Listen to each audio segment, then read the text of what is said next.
चांद पर बस्ती बसाने का सपना देखने जा रहे भारत में शराबबंदी एक ऐसी ही कसरत है जिसे शुरू करने के बजाय हर राज्य सरकार का दम फूलने लगता है।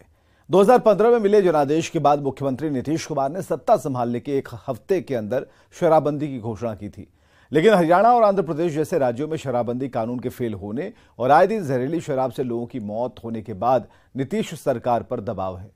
विपक्षी पार्टियां शराबबंदी वापस लेने के लिए सड़क से लेकर सदन तक बवाल कर रही हैं और ऐसे में सवाल उठता है कि क्या किसी राज्य में शराबबंदी लागू करना मुमकिन नहीं है? आखिर क्या है देश में शराबबंदी का सच? आंकड़ों की जुबानी देश के अलग अलग राज्यों में शराबबंदी की कहानी।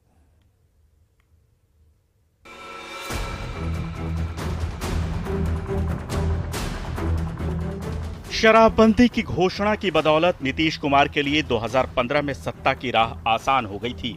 इसके बाद दूसरे राज्यों में भी इस मामले पर राजनीति तेज हो गई, लेकिन जहरीली शराब से लगातार हो रही मौत के बाद बिहार में इस कानून पर ही सवाल उठने लगे हैं। गुजरात में पिछले 7 दशक से शराब बेचने और पीने की मनाही है। गुजरात ही क्यों, बिहार, त्रिपुरा, लक्षद्वीप, मिजोरम और नागालैंड में भी शराब बेचना और पीना गैर कानूनी है। मणिपुर के कुछ जिलों में भी कुछ इसी तरह के कानून हैं।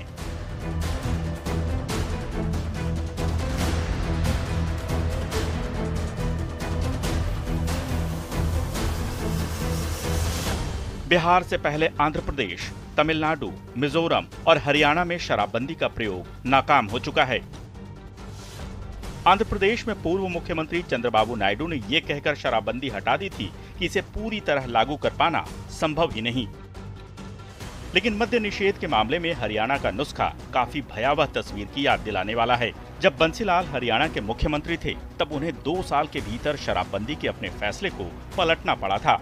हरियाणा के अलावा दूसरे राज्यों ने भी शराबबंदी तो लागू की, लेकिन सरकारी खजाना खाली होता देख यह पाबंदी हटा ली गई। एक अकेले मुख्यमंत्री के दृढ़ संकल्प के कारण यह सफल होना संभव नहीं हो पाएगा, और ऐसी स्थिति में जिस तरह का हादसा हो रहा है, मैं समझता हूं बेहतर हो कि इसे वापस ले लिया जाए, क्योंकि सरकार का रेवेन्यू का लॉस भी बहुत ज़्यादा हो रहा है। अब बिहार में ऐसे ही आमदनी सरकार की बहुत कम है, साधन इसके बड़ी सीमित है संसाधन, और एक माफिया का ऐसा वर्ग हो गया है जिसके कारण शराबबंदी को ही जिम्मेवार माना जाता है। बड़ा बड़ा अपराध होना शुरू हुआ है।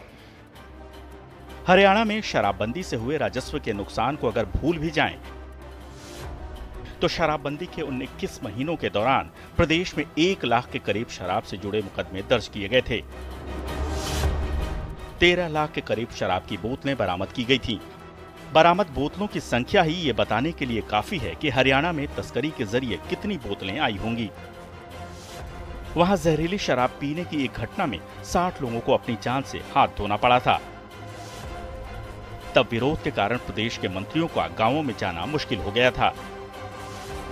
हरियाणा में शराब की तस्करी के लिए स्कूली बसों और सरकारी वाहनों तक का दुरुपयोग हो रहा था। गांव के लोगों का दूसरा ठिकाना थाने बन गए थे, जहां वे अपने लोगों को छुड़ाने के लिए पहुंचते थे। अब बिहार पर भी नजर डाल लेते हैं। हरियाणा की ही तर्ज पर बिहार के साथ भी कई राज्यों की सीमा लगती है। इसका सबसे बड़ा फायदा अपराधी तत्व उठाते हैं। शराबबंदी वाले राज्य में सबसे बड़ा संकट इसकी तस्करी से ही होता है, जिसे रोकना कोई आसान काम नहीं। ये इच्छा शक्ति पर निर्भर करता है। अगर इच्छा शक्ति होगी सरकार को तो तस्करी रोकना कोई ऐसा असंभव कार्य नहीं है। जहाँ जहाँ लूप होल्स हैं, अब जो बिहार की सीमाएं जिन राज्यों से लगती है, बिहार की सीमा नेपाल से लगती है, उन रास्तों पर आपको विजिलेंट होना पड़ेगा।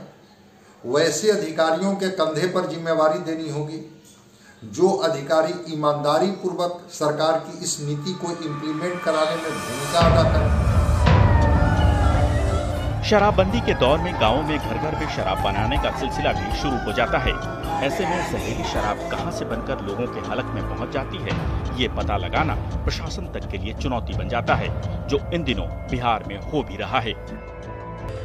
सबसे बड़ा कारण यह रहा है कि जिन लोगों को जिम्मेवारी दी गई वे लोग ही इसे कमाने खाने का एक जरिया मान लिया और इसमें काफ़ी कमाई नीचे स्तर के जितने पदाधिकारी हैं उन लोगों की हुई और एक समाज में भी एक नियो रिच क्लास, छोटे छोटे जो अपराधी थे, जो अनएम्प्लॉयड यूथ था, वह इसे एक अपना जीविका उपार्जन का और आमदनी का जरिया मान लिया और वो जेल जाने की कीमत पर शराब का धंधा करना शुरू किया।